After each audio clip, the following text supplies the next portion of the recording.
ओम नमः शिवाय। हर हर महादेव। तो आज अपने सुनेंगे कार्तिक मास महात्म्य का अगला अध्याय और कार्तिक स्नान की कथा। इससे पहले आप सभी को छोटी दिवाली बड़ी दिवाली की हार्दिक शुभकामनाएं। भगवान गणेश, माँ लक्ष्मी और माँ सरस्वती का आशीर्वाद हमेशा आप सब पर बना रहे। आपका जीवन मंगलमय हो। आज कार्तिक माह के कृष्ण पक्ष की चतुर्दशी तिथि है। यह तिथि कल सुबह तक रहने वाली है, इसीलिए रूप चौदस का स्नान कल यानी कि 31 अक्टूबर गुरुवार को सुबह किया जाएगा। रूप चौदस का स्नान सुबह चंद्रमा उदय होने पर किया जाता है। तो अब की बार चंद्रमा उदय होगा 5:28 पर। तो इसी शुभ मुहूर्त में आप सरसों के तेल से मालिश करके स्नान करें। कहा जाता है कि इस दिन चंद्रोदय के समय शुभ मुहूर्त में स्नान करने से सौंदर्य और रूप के साथ साथ आरोग्य जीवन का आशीर्वाद मिलता है। धनतेरस और छोटी दिवाली के दिन यम दीपक जलाने का भी विधान है। तो मैं आप सबसे कहना चाहती हूँ कि आधी अधूरी जानकारी से हमें इनकी पूजा नहीं करनी चाहिए। पूजा करने से पहले जान लें कि इसके सही नियम क्या है, उसी के बाद पूजा करनी चाहिए। मैं आप सभी से कहना चाहती हूँ कि अगर आप भी यम दीपक जलाना चाहते हैं तो ध्यान रखें कि हमेशा यम दीप घर से बाहर जलाया जाता है। भूल कर भी इस दीपक को घर के अंदर ना जलाएं। जलाते समय ध्यान रखें कि घर का सदस्य कोई भी बाहर गया हुआ नहीं होना चाहिए। सारे परिवार के सदस्य घर में आ जाएं, उसी के बाद में घर के द्वार पर यम दीप जलाया जाता है। पूजा पाठ की ज़्यादा जानकारी के लिए आप अनिर्विदा चैनल पर देख सकते हैं, क्योंकि इस समय में आपका ज़्यादा समय नहीं ले सकती। तो अपने शुरू करते हैं कार्तिक मास की कथा। शुरुआत करते हैं गणेश जी की कहानी से। तो कमेंट बॉक्स में आप सभी गणेश जी भगवान की जय हो जरूर लिखें और मीरा भक्ति स्टोरी चैनल को सब्सक्राइब करके इस वीडियो को ज़्यादा से ज़्यादा शेयर करें। भगवान गणेश आपकी सारी मनोकामनाएं पूर्ण करें। बोलो गणेश जी भगवान की जय हो। एक समय की बात है, गणेश जी ने पृथ्वी के मनुष्यों की परीक्षा लेने का विचार बनाया। तो वे अपना रूप बदलकर एक छोटे से बच्चे का रूप धारण करके पृथ्वी पर घूमने लगे और हाथ में एक चम्मच में दूध ले लिया और दूसरे हाथ में चुटकी भर चावल ले लिए और गली गली घूमकर आवाज़ें लगाने लगे कि कोई भाई मुझे खीर बना दो, कोई मुझे खीर बना दो। दूध और चावल तो मेरे पास हैं, कोई है जो मुझे खीर बना दे। तो उस बालक की इस तरह की बातें सुनकर सारे लोग हंसने लगे, कहने लगे कि भला इतने से दूध से कोई खीर बनती है। पर गणेश जी इसी तरह आवाज़ें लगाते रहे। एक गांव के बाद दूसरे गांव में इसी तरह चक्कर लगाते पुकारते घूम रहे थे। कोई भी खीर बनाने के लिए तैयार नहीं हुआ। सुबह से शाम हो गई। गणेश जी वैसे ही आवाज़ें लगा रहे थे। तो शाम के समय एक बुढ़िया अपनी झोंपड़ी के बाहर बैठी हुई थी। तो गणेश जी वहाँ से पुकारते हुए निकले कि कोई मुझे खीर बना दो, कोई मुझे खीर बना दो।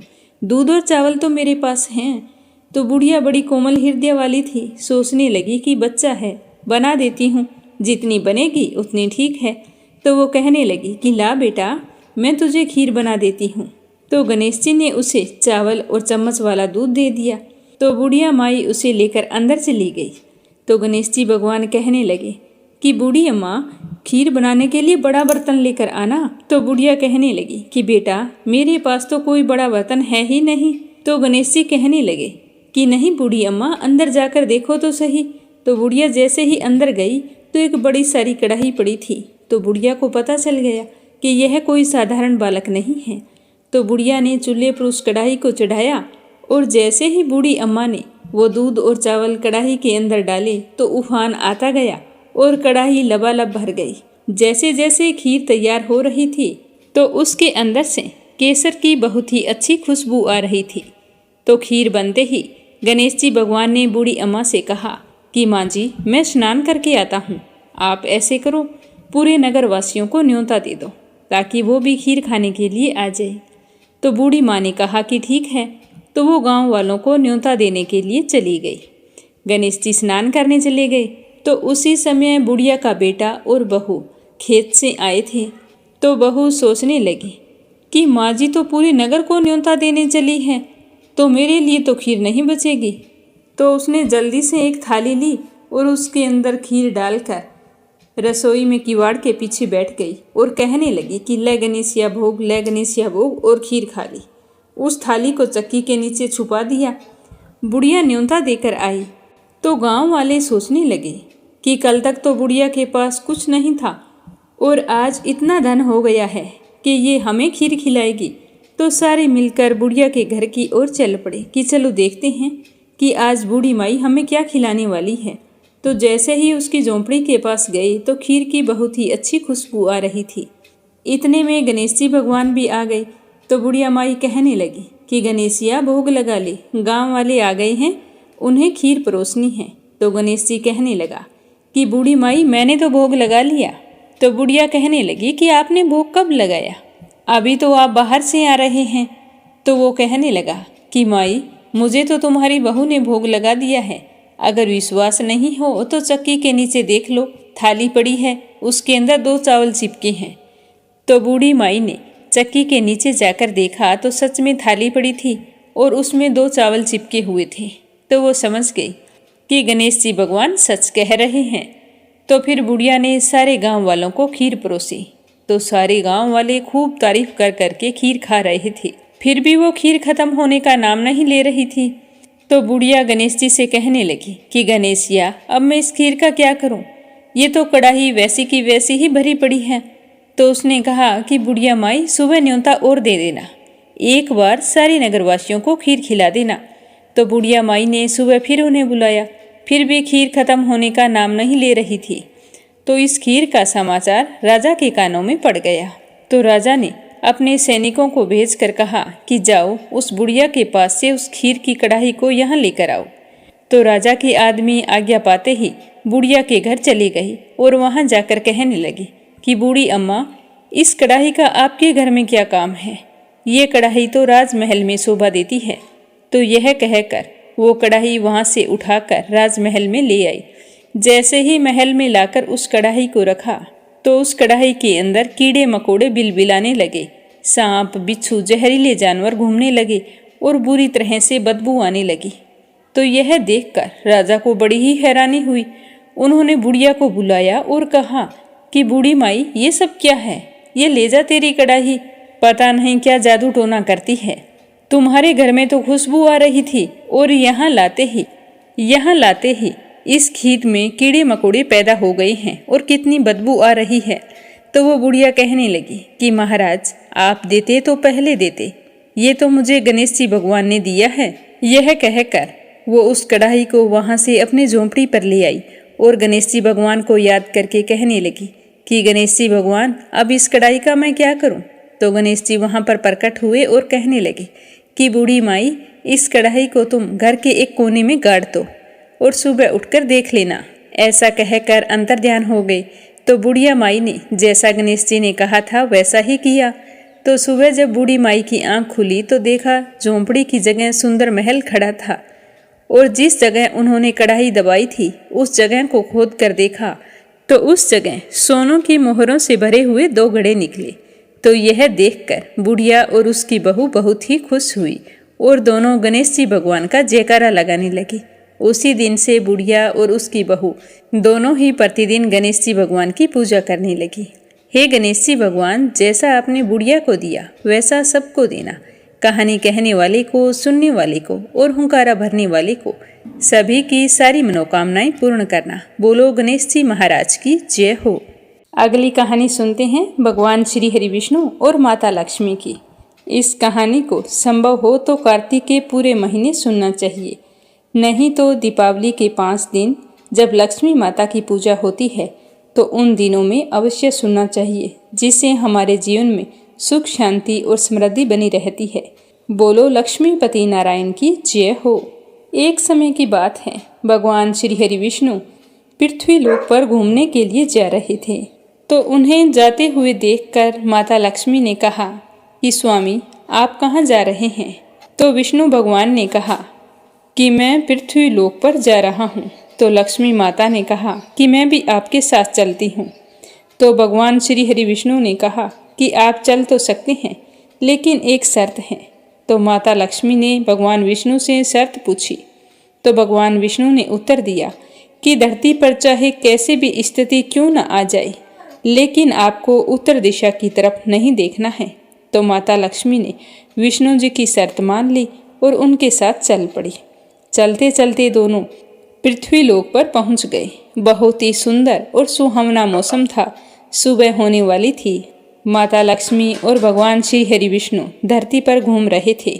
तभी माँ लक्ष्मी की नजरें उत्तर दिशा की तरफ गई। वहाँ बहुत ही ज़्यादा हरियाली थी और बहुत ही सुंदर सुंदर बगीचे थे। इतनी अच्छी भीनी भीनी खुशबू आ रही थी। तो माँ लक्ष्मी स्वयं को रोक नहीं पाई और एक बगीचे की तरफ चल पड़ी। उन्होंने बगीचे से एक फूल तोड़ा और वापस भगवान विष्णु जी के पास आ गई। तो लक्ष्मी माता के हाथ में फूल देखकर विष्णु जी की आंखों में आंसू आ गए। तो अपने पति की आंखों में आंसू देखकर लक्ष्मी जी को विष्णु जी का दिया हुआ वह वचन याद आ गया, पर वो तो टूट चुका था। तो लक्ष्मी माता विष्णु जी से माफ़ी मांगने लगी। तो भगवान विष्णु ने कहा कि आपने बगीचे के मालिक से बिना पूछे फूल तोड़ा है। बिना पूछे कोई भी चीज़ लेना अपराध होता है, तो आपको इस गलती की सज़ा भुगतनी पड़ेगी।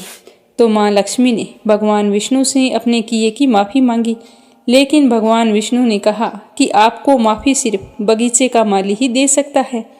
तब भगवान विष्णु ने कहा कि आप ऐसा करो, माली के घर दासी बनकर रहो। 12 वर्षों तक आपको दासी बनकर रहना है, फिर मैं आकर तुम्हें ले जाऊंगा। तो यह सुनकर लक्ष्मी माता को दुख तो बहुत हुआ, लेकिन अपराध किया था तो सज़ा तो भुगतनी ही थी। तो उन्होंने तुरंत ही एक गरीब स्त्री का भेष धारण किया और माली के घर चली गई। वहां जाकर कहा कि भैया मुझे काम पर रख लो, मैं बहुत ही गरीब हूँ, मुझे बदले में कुछ नहीं चाहिए, मैं आपके घर का सारा काम करूँगी। इसके बदले मुझे 2 वक्त का भोजन और रहने के लिए थोड़ी सी जगह दे देना। तो माली ने माँ लक्ष्मी को गरीब स्त्री समझकर रख लिया। सोचने लगा कि 5 बेटियां हैं, यह सोच लूँगा कि छठी बेटी ये है। तो दूसरे दिन से वह माली और उसकी पत्नी के साथ बगीचे पर जाकर काम करने लगी और घर आकर घर का सारा काम भी करवाती। लक्ष्मी माता के आने के बाद में उसके घर में धन धान्य की वृद्धि होने लगी।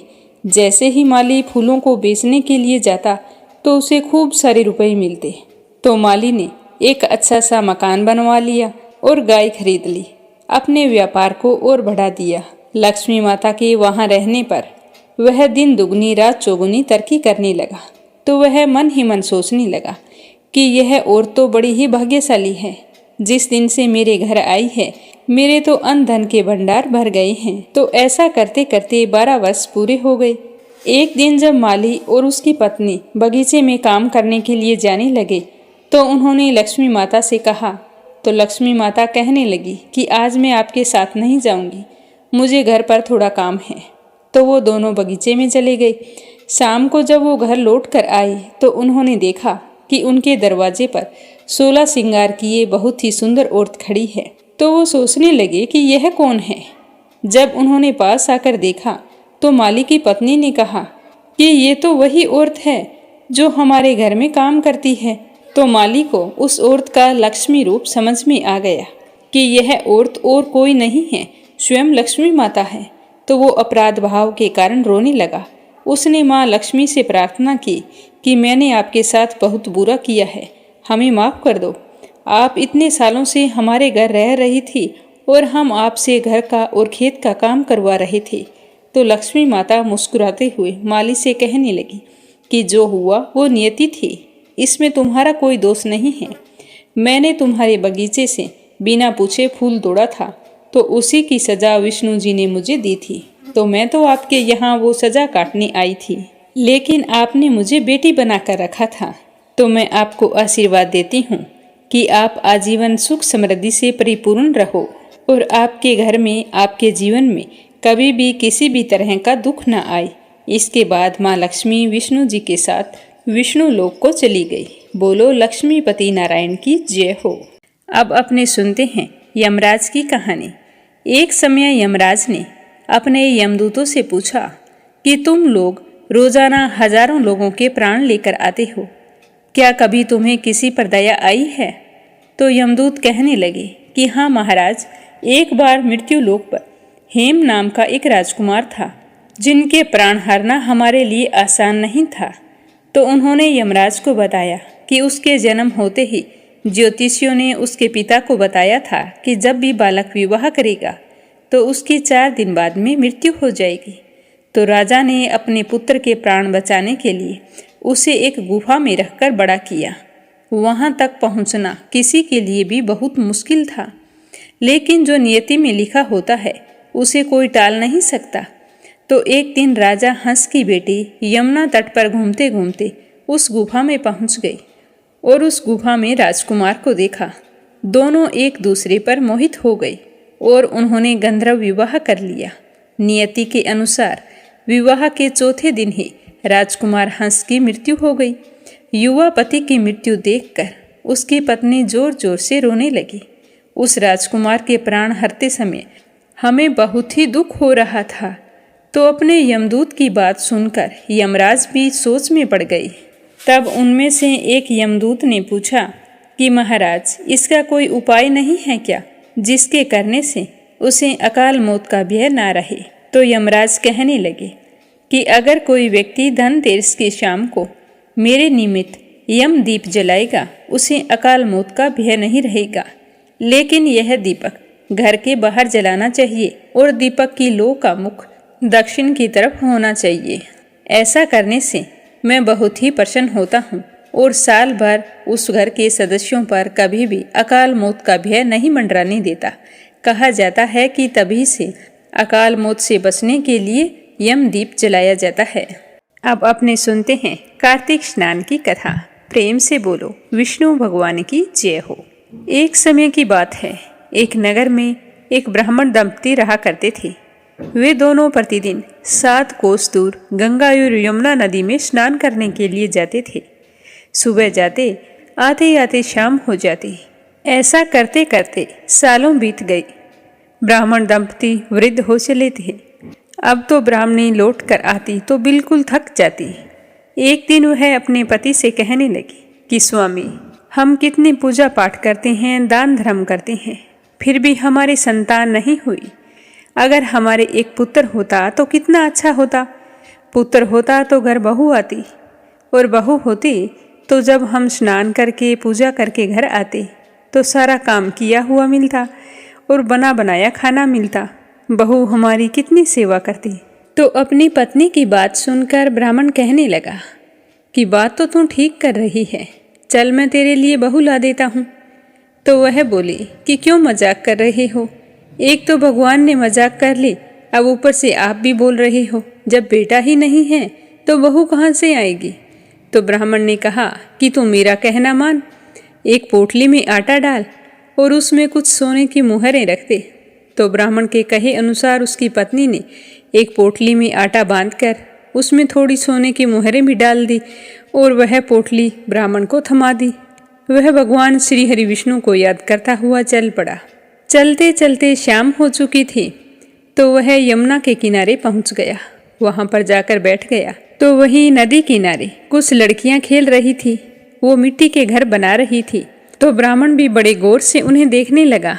थोड़ी देर बाद में उन लड़कियों ने एक दूसरे से कहा कि चलो बहनों, घर चलते हैं, शाम हो गई है, माँ बाबूजी इंतजार कर रहे होंगे। तो ये कहकर सारी लड़कियां अपने अपने घर तोड़ने लगी। तो उनमें से एक लड़की ने कहा कि मैं अपना घर नहीं तोड़ूंगी, मुझे तो रहने के लिए घर चाहिए। तो लड़की की बात सुनकर ब्राह्मण मन ही मन सोचने लगा कि यही लड़की मेरी बहू बनने के लिए उचित है। जब वह लड़की अपने घर को जाने लगी तो वह ब्राह्मण भी उसके पीछे पीछे चलने लगा, उसके घर तक पहुंच गया। जब लड़की घर के अंदर चली गई तो ब्राह्मण ने बाहर से आवाज लगाई। तो आवाज सुनकर उस लड़की की माँ बाहर आई और पूछा कि आप कौन हो और किस लिए आए हो।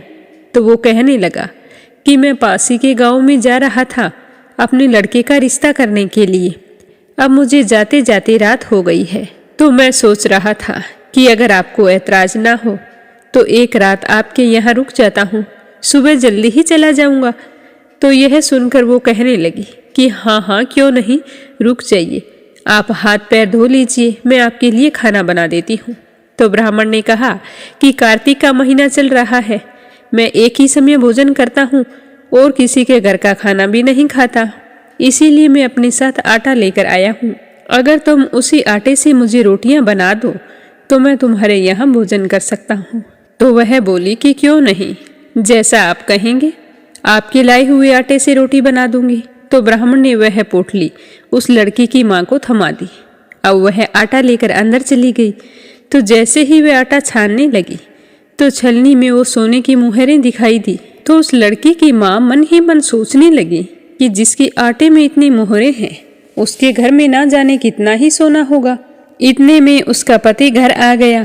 तो वह अपने पति को कहने लगी कि स्वामी, यह आदमी हमारे यहाँ एक रात रुकने के लिए आया है और अपने साथ आटा लेकर आया था। बोल रहा था कि मैं कार्तिक के व्रत करता हूँ तो अपने घर के आटे से ही भोजन करता हूँ।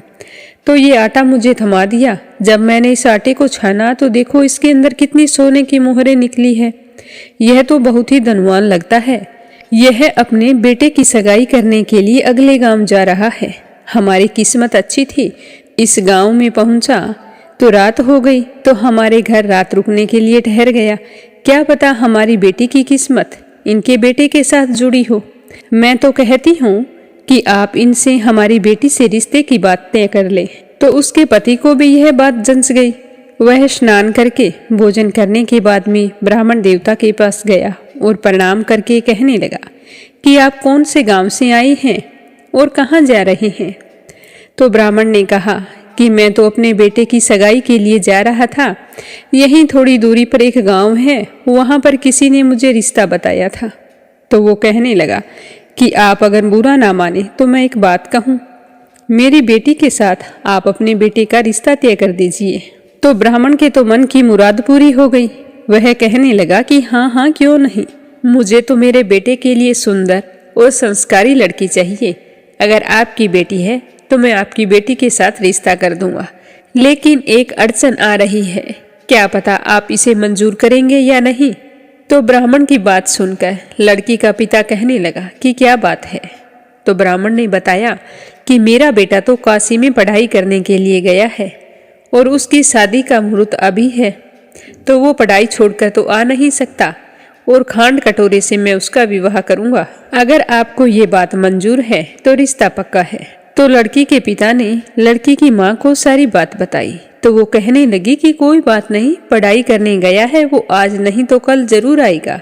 हमारी बेटी के लिए इतना बड़ा घर पता नहीं फिर मिलेगा या नहीं। मैं तो कहती हूँ कि हाँ कर दो। तो लड़की के पिता ने ब्राह्मण के पास आकर हाँ कर दी। अब तो शुभ मुहूर्त देखकर उस लड़की का विवाह खांड कटोरे के साथ करके ब्राह्मण अपने साथ अपने घर को लेकर चल पड़ा। अब चलते चलते दोनों ससुर बहू अपने नगर में पहुंच गए। जैसे ही घर के द्वार पर पहुंचे तो ब्राह्मण ने बाहर से आवाज लगाई कि रामू की माँ, जल्दी करो, दरवाजा खोलो, देखो मैं तुम्हारे लिए बहू लेकर आया हूँ। तो ब्राह्मण की पत्नी अंदर से ही बोली कि बिना बेटे के बहू कैसे लेकर आई हो। तो वो कहने लगा तुम जल्दी करो, दरवाजा खोलो तो सही। तो जैसे ही ब्राह्मणी ने दरवाजा खोला तो देखा सामने सुंदर तैयार हुई 16 श्रृंगार किए बहू खड़ी थी। तो ब्राह्मणी उसे देखकर बहुत ही खुश हुई और आदर सत्कार करके अंदर ले गई। अब जब ब्राह्मण अपनी पत्नी के साथ नदी पर स्नान करने के लिए जाता तो पीछे से बहू घर का सारा काम करके खाना बनाकर रख देती, उनके कपड़े धो देती, घर की साफ सफाई कर देती। जब शाम को उसके सास ससुर घर आते तो स्नान करने के लिए पानी डालती और फिर उनके हाथ पैर भी दबाती। तो यह देखकर ब्राह्मण दंपति बहुत ही खुश होते और उसे ढेरों दुआएं देते। लेकिन ब्राह्मणी ने एक बात पहले ही दिन अपनी बहू से कह दी थी कि बेटा, कभी भी चूल्हे की आग मत बुझने देना और मटके का पानी खत्म मत होने देना। ये कहकर उसे चावल और मूंग मिलाकर दे जाती और कहती कि इन्हें पहले अलग अलग करना, उसके बाद में इसकी खिचड़ी बना लेना। तो बहू जैसा अपनी सास कह के गई थी वैसा ही करती, क्योंकि सास ने तो इसीलिए वो मिलाकर दिया था कि इन सबको साफ करेगी तो समय बीत जाएगा और कामों में लगी रहेगी तो घर से बाहर भी नहीं जाएगी। अगर घर से बाहर चली गई तो कोई सच्चाई बता देगा तो यह तो नाराज होकर चली जाएगी, फिर हमारा क्या होगा। ऐसा करते करते कई महीनों बीत गए।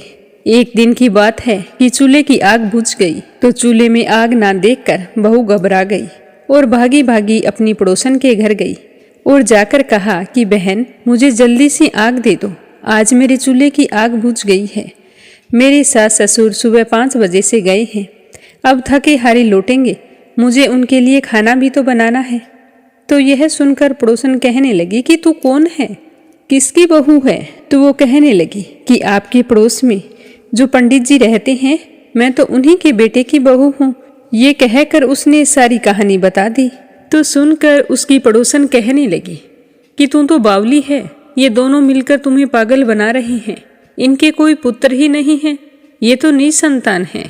इनका कोई भी बेटा बनारस काशी पढ़ने नहीं गया, ये सब कुछ तुमसे झूठ बोल रहे हैं। तो ब्राह्मण की बहू पड़ोसन की बातों में आ गई और कहने लगी कि अब आप ही बताओ मैं क्या करूं। तो पड़ोसन कहने लगी कि करना क्या है, जब तुम्हारी सास ससुर लौट कर आए तो जली हुई रोटियां बनाकर रख देना, बिना नमक की दाल बनाकर रख देना, खीर की कड़छी दाल में और दाल की कड़छी खीर में रख देना। तो इस तरह उसकी पड़ोसन ने अच्छी तरह से उसे सिखा दिया। अब वो घर आ गई। घर आकर जैसा पड़ोसन ने कहा था वैसा ही किया। शाम को जब उसके सास ससुर घर आए तो ना उनका आदर सत्कार किया, ना ही उनके कपड़े धोए। तो उसके सास ससुर सोचने लगे कि आज क्या बात है, बहू ऐसे बदली बदली क्यों दिखाई दे रही है। जब दोनों भोजन करने के लिए बैठे तो ससुर को खाना परोसा तो सास कहने लगी कि बहू, आज ये रोटियां इस तरह जली हुई क्यों हैं और दाल भी अलूनी है। तो बहू ने पलट कर कहा कि एक दिन ऐसा खाना खा लोगे तो तुम्हारा कुछ नहीं बिगड़ जाएगा। दाल तो आपको अलूनी दिखाई देती है और मैं आपको फीकी दिखाई नहीं देती। तो यह सुनकर वो दोनों बहुत ही दुखी हुए और सोचने लगे कि आज बहू को सारी सच्चाई का पता चल गया है। तो ब्राह्मणी अपने पति से कहने लगी कि अब क्या करेंगे। तो ब्राह्मण कहने लगा कि अब जो विष्णु भगवान करेंगे वही होगा। इस तरह बतियाते हुए दोनों सो गए। सुबह जल्दी उठे और स्नान करने के लिए गंगा तट पर चले गए। जब वो जाने लगे तो उनकी बहू ने कहा कि ये 7 कोठों की चाबी है, वो मुझे दे दो। तो उसकी सास ने कई देर तक तो आनाकानी की, पर उसकी बहू ने जिद ही पकड़ ली कि आज तो आपको इन 7 कमरों की चाबी मुझे देनी ही पड़ेगी। तो उसके ससुर ने अपनी पत्नी से कहा कि बहू जब चाबी मांग रही है तो दे दो, आज नहीं तो कल इन चाबियों को इन्हें ही संभालना है, तुम चाबी बहू को दे दो। तो ब्राह्मणी ने चाबी निकाल कर बहू को थमा दी और दोनों बड़े ही चिंतित और उदास मन से स्नान करने के लिए चल पड़े। उन दोनों के जाने के बाद में जब बहू ने पहला दरवाज़ा खोला तो देखा उसमें तो खूब सारा अनाज भरा था। दूसरा खोल कर देखा तो उसमें धन भरा हुआ था, किसी में बर्तन पड़े थे। इस तरह करते करते उसने 7वां कमरा खोला तो उसके अंदर देखा कि शिव जी, पार्वती माता, गणेश जी, लक्ष्मी माता, पीपल पथवारी और कार्तिक के ठाकुर, राई दामोदर, तुलसी जी का बिडला, गंगा यमुना, 33 कोटि देवी देवता विराजमान है और वहीं पर एक लड़का चंदन की चौकी पर बैठा माला जप रहा था। तो यह सब देखकर उसने लड़के से पूछा कि तुम कौन हो और इस बंद कमरे में क्या कर रहे हो। तो वो लड़का कहने लगा कि मैं तेरा पति हूँ, तुम अभी इस दरवाजे को बंद कर दो, जब मेरे माता पिता आएंगे तभी इस दरवाजे को खोलना। तो यह देखकर बहू बहुत ही खुश हुई और 16 श्रृंगार करके सुंदर वस्त्र पहनकर तैयार हो गई और घर का सारा काम जल्दी जल्दी निपटा लिया। अपनी सास ससुर का इंतजार करने लगी। उसने अपनी सास और ससुर के लिए अच्छे अच्छे पकवान बनाए और उधर उसके सास ससुर गंगा जी में स्नान करके पीपल में जल सींचने गए। तो वहां जाकर बोले कि हे विष्णु भगवान, हमारी लाज आपके हाथ में है, अब हम बहू को क्या जवाब देंगे। इस तरह दोनों विनती करते हुए वहां से वापस घर को चल पड़े। जब वो घर आए तो देखा कि बहू तो बहुत ही खुश थी। उनका खूब आदर सत्कार किया, 36 प्रकार के व्यंजन बनाए थे, प्रेम पूर्वक खाना खिलाया और फिर उनके हाथ पैर दबाने लगी। पैर दबाते दबाते बहू ने अपनी सास से कहा कि माँ, इतनी दूर गंगा यमुना स्नान करने के लिए जाते हो तो आप थक जाते होंगे, इसीलिए आप घर पर ही स्नान क्यों नहीं कर लेते। तो बहू की बात सुनकर सास कहने लगी कि बेटी, गंगा यमुना घर पर नहीं बहती। तो वो कहने लगी, हाँ माँ जी, हमारे घर में तो गंगा यमुना घर पर ही बहती है, चलो मैं आपको दिखाती हूँ। तो यह कहकर वो अपनी सास को लेकर 7वें कमरे के पास गई और खोलकर दिखाया तो उसके अंदर तो शिव जी, पार्वती, गणेश जी, लक्ष्मी जी, पीपल पथवारी, कार्तिक के ठाकुर, राई दामोदर, तुलसी जी का बिड़वा, गंगा यमुना बह रही थी और 33 कोटि देवी देवता वहां पर विराजमान थे। वहीं एक चंदन की चौकी पर बैठा एक लड़का माला जप रहा था। तो उसे देखकर ब्राह्मणी ने उससे पूछा कि बेटा तू कौन है? तो लड़का कहने लगा कि माँ, मैं तेरा ही बेटा हूँ। तो वह कहने लगी कि तू कहाँ से आया है? तो लड़का कहने लगा कि मुझे तो कार्तिकेय ने भेजा है। तो ब्राह्मणी कहने लगी कि बेटा, मैं तो मान लूंगी कि भगवान ने भेजा है, पर यह संसार कैसे मानेगा कि तू मेरा बेटा है? तो वो कहने लगा कि कुछ विद्वान पंडितों से बात करो, वो आपको जरूर इस समस्या का हल बताएंगे। तो यह देखकर वो ब्राह्मणी बहुत ही खुश हुई और साथ में डर भी था कि जमाना इस बात को नहीं मानेगा। तो उसने आकर ब्राह्मण को बताया और कहा कि आप कुछ विद्वान पंडितों से पूछो कि ये कैसे सिद्ध होगा कि ये हमारा ही बेटा है। तो ब्राह्मण दंपति की बात सुनकर विद्वान पंडितों ने कहा कि एक तरफ बेटा बहू खड़े हो जाएंगे और दूसरी ओर उनकी माँ खड़ी हो जाएगी। माँ को चमड़े की अंगियाँ पहना देना। जब वह अपने बेटे को देखेगी तो उसकी छाती में से दूध की धार निकलकर बेटे की दाढ़ी मूंछ भीगेगी और पवन पानी से गंठ जोड़ा बंधेगा। तो यह देखकर सारे गांव वाले मान लेंगे कि यह लड़का इसी माँ का बेटा है। तो पंडितों की बात सुनकर ब्राह्मण ने सारे नगरवासियों को बुलाया और फिर जैसे विद्वान पंडितों ने कहा था तो वैसा ही किया। ब्राह्मण के बेटे बहू एक ओर खड़े हो गई और सामने चमड़े की अंगियाँ पहनाकर ब्राह्मणी को खड़ा कर दिया। तो बेटे को देखते ही चमड़े की अंगियाँ फट गई और छाती में से दूध की धार निकलकर बेटे की दाढ़ी मूंछ भीग गई और पवन पानी से बेटे बहू का गंठजोड़ा बंध गया। यह देखकर ब्राह्मण और उसकी पत्नी और गांव वालों की खुशी का कोई ठिकाना ना रहा। यह चमत्कार देखकर सारे नगरवासी कार्तिक देवता की जय जयकार करने लगे। हे कार्तिक के ठाकुर, जैसे ब्राह्मण और ब्राह्मणी को बेटा बहू दिया वैसे सबको देना। कार्तिक मास की कथा कहने, सुनने और हुंकारा भरने वाले पर हमेशा अपनी कृपा दृष्टि बनाए रखना। अब अपने सुनते हैं कार्तिक मास महात्म्य का अगला अध्याय। तो श्रद्धा भाव से सुनते रहिए। बोलो श्री कृष्ण कन्हैया की जय हो। जलंधर के मारे जाने के बाद में ब्रह्मा आदि देवता नमस्तक होकर भगवान शिव की स्तुति करने लगे। वे बोले कि हे देवादि देव, आप प्रकृति से परे पार ब्रह्मा और परमेश्वर हैं। आप निर्गुण, निर्विकार व सबके ईश्वर होकर भी नित्य अनेक प्रकार के कर्मों को करते हैं। हे प्रभु, हम ब्रह्मा आदि समस्त देवता आपके दास हैं।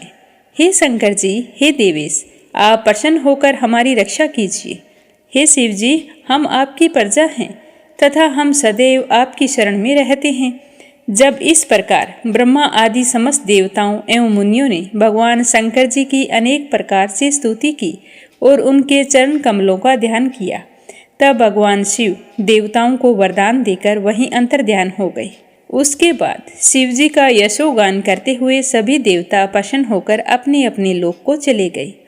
भगवान शंकर के साथ सागर पुत्र जलंधर का युद्ध चरित्र पुण्य प्रदान करने वाला तथा समस्त पापों को नष्ट करने वाला है।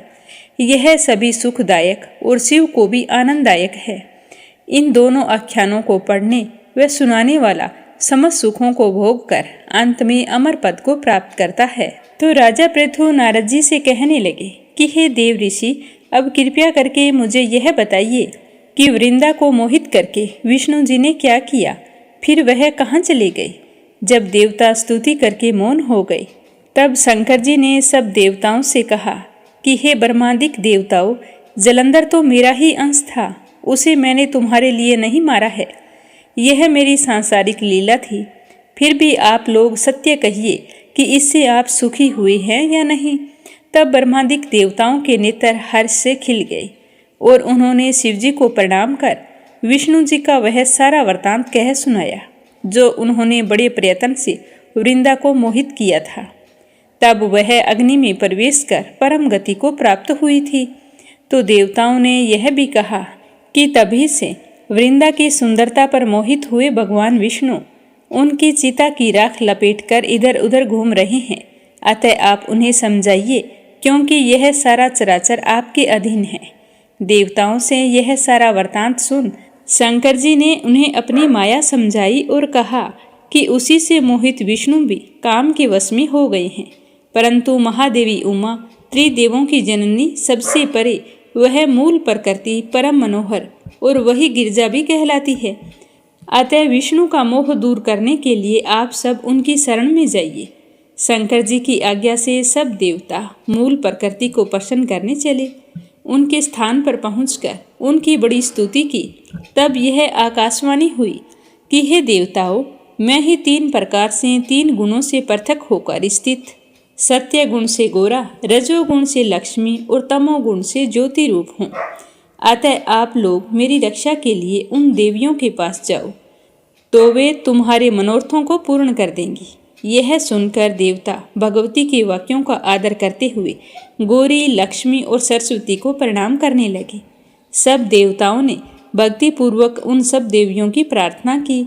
उस स्तुति से तीनों देवियां प्रकट हो गई। सभी देवताओं ने खुश होकर निवेदन किया। तब उन देवियों ने कुछ बीज देकर कहा कि इसे ले जाकर बो दो, तो तुम्हारे सारे कार्य सिद्ध हो जाएंगे। तो ब्रह्मादिक देवता उन बीजों को लेकर विष्णु जी के पास गए। वृंदा की चिता भूमि में उन बीजों को डाल दिया, तो उससे धात्री, मालती और तुलसी प्रकट हुई थी। विदात्री के बीज से धात्री, लक्ष्मी के बीज से मालती और गौरी के बीज से तुलसी प्रकट हुई थी। विष्णु जी ने ज्यों ही उन स्त्री रूप वाली वनस्पतियों को देखा तो वे उठकर बैठ गए। कामातुर चित्त से मोहित हो उनसे याचना करने लगे। दात्री और तुलसी ने उनसे प्रीति की।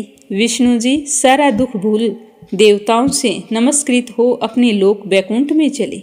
वह पहले की तरह सुखी होकर शंकर जी का स्मरण करने लगे। यह आख्यान शिव जी की भक्ति देने वाला है। इससे आगे सुनेंगे अगले अध्याय में। अब अपने सुनते हैं तुलसी माता की कहानी। पुराने समय की बात है। एक ब्राह्मण रहता था। वह प्रतिदिन मंदिर जाता था। मंदिर जाकर तुलसी माता की पूजा किया करता था। तो वह तुलसी में जल सींचकर यही प्रार्थना करता कि हे तुलसी माता, मेरे घर में आनंद मंगल करना। तो ऐसा करते करते कई साल बीत गए। एक दिन ब्राह्मण तुलसी माता की पूजा करके मंदिर से बाहर निकल रहा था, तो मंदिर की सीढ़ियों पर एक लड़की बैठी थी। तो वो कहने लगी कि बाबा, मुझे भी अपने साथ ले चलो, मैं तुम्हारे घर चलना चाहती हूँ। तो ब्राह्मण सोचने लगा कि मेरे तो पहले से 6 लड़कियाँ हैं, बड़ी मुश्किल से मेहनत मजदूरी करके उनका पालन पोषण करूँगा, और 7 लड़कियों को मैं कैसे पालूँगा? इतनी लड़कियों की शादी मैं कैसे कराऊँगा? मेरे पास तो कुछ है नहीं। तो ऐसा सोचकर वह उस लड़की से कुछ नहीं बोला और चुपचाप अपने घर आ गया। अब रोजाना ब्राह्मण जब भी जाता तो वह लड़की सीढ़ियों पर बैठी मिलती और कहती कि बाबा, मैं भी आपके साथ चलूं। तो ब्राह्मण रोजाना एक ही बात सुनकर सोच सोचकर परेशान रहने लगा कि मुझे क्या करना चाहिए। इसी तरह सोच विचार में उसने खाना पीना छोड़ दिया और दिन ब दिन कमज़ोर होने लगा। तो एक दिन उसकी पत्नी ने पूछा कि स्वामी, क्या बात है, आजकल तुम इतने उदास क्यों दिखाई देते हो? तो ब्राह्मण कहने लगा कि क्या बताऊं, मैं मंदिर जाता हूँ, वहाँ पर एक छोटी सी सुंदर कन्या बैठी रहती है और मुझे देखते ही कहने लगती है कि बाबा, मैं आपके साथ चलूँ, मैं आपके घर रहना चाहती हूँ। अब तुम ही बताओ कि मैं उससे क्या कहूँ। हमारे पहले से घर में 6 बेटियाँ हैं। तो ब्राह्मण की बात सुनकर उसकी पत्नी कहने लगी, अरे इसमें परेशान होने वाली क्या बात है, आ रही है तो आने दो। जिस तरह 6 बेटियों का पालन पोषण करते हैं उसी तरह उसका भी कर देंगे। जिस तरह इनकी शादी होगी उसी तरह उसी की हो जाएगी। ये कोई सोचने की बात नहीं है। ऐसा ही सोच लो कि अपने 7 बेटियां हैं। तो अपनी पत्नी की बात सुनकर वह दूसरे दिन मंदिर गया तो वहाँ पर वो कन्या बैठी थी। देखते ही कहने लगी कि बाबा, मैं आपके साथ चलूँ। तो ब्राह्मण ने कहा कि हाँ बेटा चलो। तो वह बड़ी ही खुश हुई और खुशी खुशी ब्राह्मण के घर आ गई। उसे देखकर ब्राह्मण की पत्नी और उसकी बेटियां बड़ी ही प्रसन्न हुई। अब वो कन्या रोजाना सुबह सवेरे जल्दी उठती, अपनी माँ के कामों में हाथ बटाती। तो यह देखकर ब्राह्मण बहुत ही खुश होता और मन ही मन सोचता कि जिस दिन से कन्या घर आई है उसी दिन से उसके भाग खुल गए हैं, अन्न धन के भंडार भर गए हैं। धन वैभव की प्राप्ति हो रही है। तो वो ब्राह्मण सोचने लगा कि यह कन्या तो बड़ी भाग्यशाली है। तो ऐसा करते करते समय बीतता गया। एक दिन ब्राह्मण ने अपनी पत्नी से कहा कि अपनी बेटियां शादी योग्य हो गई हैं, हमें इनके लिए वर की तलाश करनी चाहिए। जब ब्राह्मण सातों कन्याओं की शादी के लिए वर ढूंढने जाने लगे तो छोटी कन्या ने कहा कि बाबा, पहले मेरी 6 बहनों की शादी कर दो, उसके बाद में मेरी शादी करना। तो उसके बाबा ने कहा ठीक है। फिर 6 बहनों के लिए अच्छे वर देखकर उनकी शादी तय कर दी। तो तुलसी माता की कृपा से उनके घर में खूब सारा जेवर, धन, कपड़ा, खाना सब कुछ तैयार हो गया और धूमधाम से उसकी 6 बहनों की शादी हो गई और उन्हें खूब सारा दान दहेज देकर विदा कर दिया। फिर ब्राह्मण दंपति आपस में बात करने लगे कि जिस दिन से यह कन्या हमारे घर आई है उसी दिन से हमारे तो भाग खुल गए हैं। अब हमें इसके लिए भी एक अच्छा सा वर देखकर शादी करनी चाहिए। तो इस तरह सोच विचार करके दोनों सो गए। सुबह जब ब्राह्मणी उठी तो देखा कि जहाँ पर उनकी छोटी कन्या सोई हुई थी वहाँ पर एक तुलसी का पौधा लगा था और पास में घी का दीपक जल रहा था। तो यह देखकर उसे बड़ी ही हैरानी हुई और उसने ब्राह्मण को उठाया कि देखो ये सब क्या है। तो ब्राह्मण के देखते ही सब कुछ समझ में आ गया। कहने लगे कि इतने सालों से हमारे बीच तुलसी माता रह रही थी और हमें पता भी नहीं चला। उस दिन के बाद में ब्राह्मण और उसकी पत्नी सुबह जल्दी उठकर स्नान करते, तुलसी माता की पूजा करते और फिर अन्य कोई काम करते। हे तुलसी माता, जैसे आपने ब्राह्मण के घर आनंद मंगल किया वैसे सबके घर करना, सुख सौभाग्य का वास करना, अन्न धन के भंडार भरना। बोलो तुलसी माता की जय हो। अगली कहानी लपसी और तपसी की। प्रेम से बोलो लपसी तपसी की जय हो। एक लपसी था, एक तपसी था। तपसी हमेशा भगवान की तपस्या किया करता था और लपसी रोजाना 1.25 सेर की लापसी बनाता और सबसे पहले भगवान को भोग लगाता, उसके बाद स्वयं भोजन कर लेता। इसी तरह दोनों की दिनचर्या चल रही थी। एक दिन दोनों भाइयों में कोई बात को लेकर कहासुनी हो गई तो दोनों जोर जोर से लड़ने लगे। लपसी कहने लगा कि मैं बड़ा हूँ, मैं रोजाना भगवान को भोग लगाता हूँ। तो तपसी कहने लगा कि मैं तो रोजाना तपस्या ही करता रहता हूँ, तो मैं बड़ा हूँ। इस तरह लड़ते लड़ते दोनों जोर जोर से बोलने लगे। तभी वहाँ से नारद जी गुजर रहे थे और उन दोनों की आवाज़ सुनकर उनके पास आ गए और बोले कि तुम दोनों लड़ क्यों रहे हो। तो लपसी बोला कि मैं इसे कब से समझा रहा हूँ कि मैं बड़ा हूँ, पर ये तो कहता है कि मैं बड़ा हूँ। तो तपसी कहने लगा कि मैं इतनी तपस्या करता हूँ तो मैं ही बड़ा हूँ, ये छोटी सी बात इसके समझ में नहीं आ रही। तो नारद जी कहने लगे कि तुम दोनों शांत हो जाओ, तुम्हारा फैसला मैं करूँगा, लेकिन आज नहीं, कल आऊँगा, फिर बता दूँगा कि तुम दोनों में से कौन बड़ा है। यह कहकर नारद जी चले गए। दूसरे दिन रोजाना की तरह तपसी नहाकर आए तो नारद जी ने 1.25 करोड़ की अंगूठी उसके आगे फेंक दी। तो तपसी का ध्यान जैसे ही उस अंगूठी पर पड़ा तो उसने तुरंत उठाकर अपने पैर के नीचे दबा लिया और तपस्या करने के लिए बैठ गया। तो नारद जी ने दूसरी अंगूठी लपसी के सामने फेंक दी। तो लपसी ने अंगूठी को देखकर भी अनदेखा कर दिया और लापसी बनाने लगा। बनाने के बाद में भगवान को भोग लगाकर स्वयं भोजन करने के लिए बैठ गया। तो नारद जी उनके सामने आ गए। तो नारद जी को देखते ही वो दोनों पूछने लगे कि नारद जी, अब आप बताओ हम में से कौन बड़ा है। तपसी कहने लगा कि मुझे ही बड़ा बताना, क्योंकि मैं ही बड़ा हूँ। तो नारद जी बोले कि तू खड़ा होकर तेरा पैर तो उठा। तो जैसे ही उसने खड़ा होकर पैर उठाया तो उसके पैर के नीचे अंगूठी थी। तो नारद जी कहने लगे कि ये अंगूठी तूने चुराई है, तुझे तेरी तपस्या का कोई फल नहीं मिलेगा, क्योंकि ये अंगूठी मैंने ही तुम दोनों के आगे फेंकी थी। तो तूने तो झट से अंगूठी को उठा लिया, तेरा मन तो मोह माया में अब भी लगा है। लपसी ने तो अंगूठी को देखकर भी अनदेखा कर दिया और अपनी रोजाना की भक्ति करने लगा। जो लपसी रोजाना करता है वो भी एक भक्ति है और मेरा फैसला ये है कि लपसी ही सबसे बड़ा है।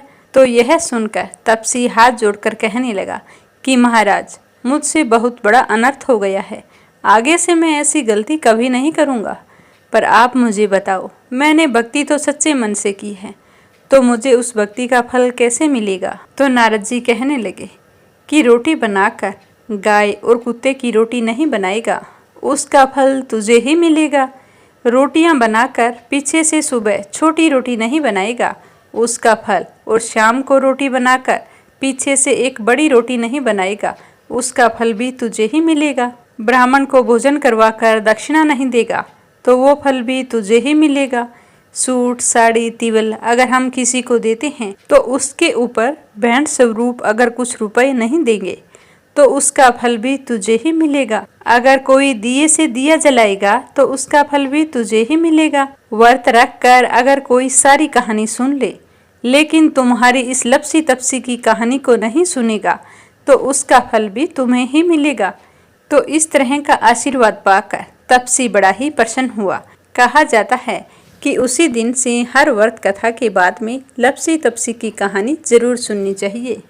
कहानी सुनने के बाद में कहना चाहिए कि लपसी का फल लपसी को मिले, तपसी का फल तपसी को मिले। हमारी कहानी का, हमारे व्रत का और हमारे पूजा पाठ का पुण्य फल हमें मिले। कथा समाप्त होते ही कमेंट बॉक्स में लक्ष्मीपति नारायण की जय हो जरूर लिखें और मीरा भक्ति स्टोरी चैनल को सब्सक्राइब करके वीडियो को ज़्यादा से ज़्यादा विष्णु भक्तों में शेयर करें। भगवान श्री हरि आपकी सारी मनोकामनाएं पूर्ण करें। कल फिर मिलेंगे अगले अध्याय और कथा के साथ। आप सभी की मंगल कामना के साथ। ओम नमः शिवाय। हर हर महादेव।